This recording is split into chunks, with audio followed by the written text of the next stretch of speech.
Hello and welcome to another episode of Talking Politics. This is in fact, I think, our 201st episode. Thank you very much, all viewers who have kept faith with us and allowed us to carry this on for so many years.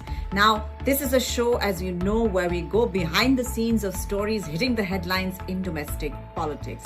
Now, last week, in fact, on the day that the polls were announced for the Bihar Assembly, I was in the state to take an early assessment of the state of play there. I interviewed Jan Suraj founder Prashant Kishor, always an interesting person to talk to, and met with several leaders cutting across party lines to gauge the mood on the streets. While caste equations, leaderships of parties are fairly stable in the polity, there are, in my view, two big unknowables of this election and will have the biggest impact. One is Nitish Kumar's health and the perception of his health among the people, both supporters and negators. And the second is the impact of the Jan Suraj. How much will there be an impact and in what direction? So this episode of Talking Politics will be about the state of play in Bihar.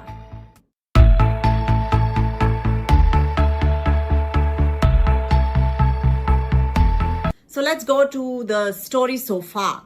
For 20 years now, Nitish Kumar has dominated the politics of Bihar. He has remained chief minister for 2 decades with I think one or two exceptions. I can recall only one, which is when Jitan Ram Majhi was made chief minister by Nitish Kumar himself after the 2014 Lok Sabha polls. He is in fact the longest serving chief minister in Bihar's history. He broke the template of social justice politics and caste equations in the state.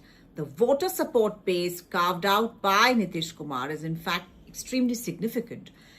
It has the marginalized, extremely backward classes. In fact, if you go back 1 or 2 episodes where I spoke about the Congress Working Committee meeting and its manifesto for extremely backward classes that it came out with, what is the importance and significance of this vote bank, you will be fairly up to date with what I'm trying to say here in terms of Nitish Kumar's vote bank. So you have the extremely backward classes, you have the Mahadalits, and some sections of the Pasmanda backward Muslims, the non-Sayyids, and of course a casteless category of women voters who comprise his entire voter support base.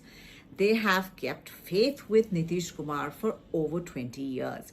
Through his 9 swearing-in ceremonies as chief minister, his many cartwheels on alliances and partners, and the saying that, or a sentiment that has always been there in Bihar in the last 2 decades, which is that whichever party is in power, Nitish Kumar will be the chief minister of that government or alliance. Now, this ability of Nitish Kumar to fit in with different alliance partners and to induce them to acknowledge his leadership has been attributed to his reinterpreting the politics of social justice in the state.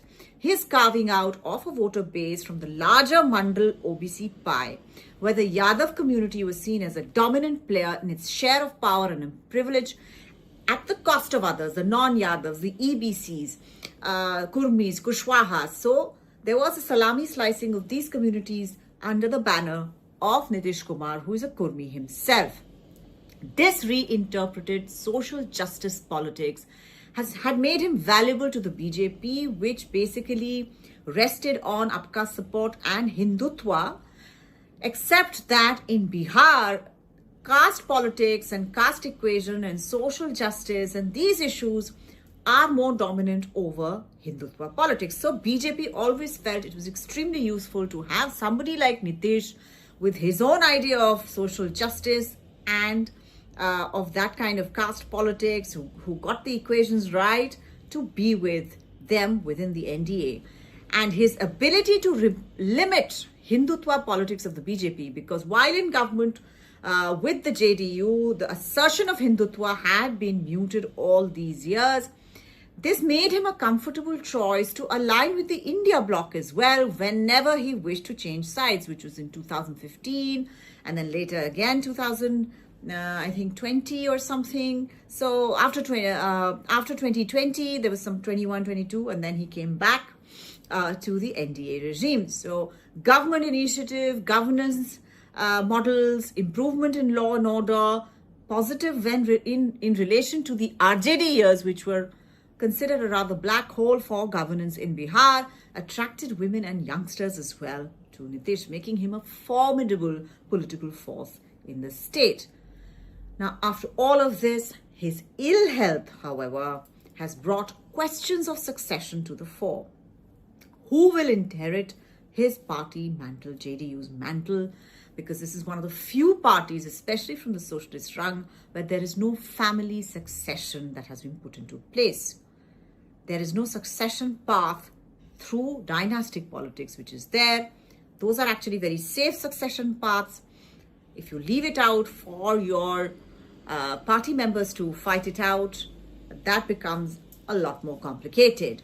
And whether voting him back in his current situation of ill health would only provide a window of opportunity for the BJP to finally capture the Chief Minister's chair in Bihar. Please remember, in 2020, BJP got more seats than JDU, and yet Nitish Kumar was Chief Minister because his leadership was considered extremely important. But if he is impaired and NDA still gets voted into power, BJP will have an alibi to capture the Chief Minister's chair.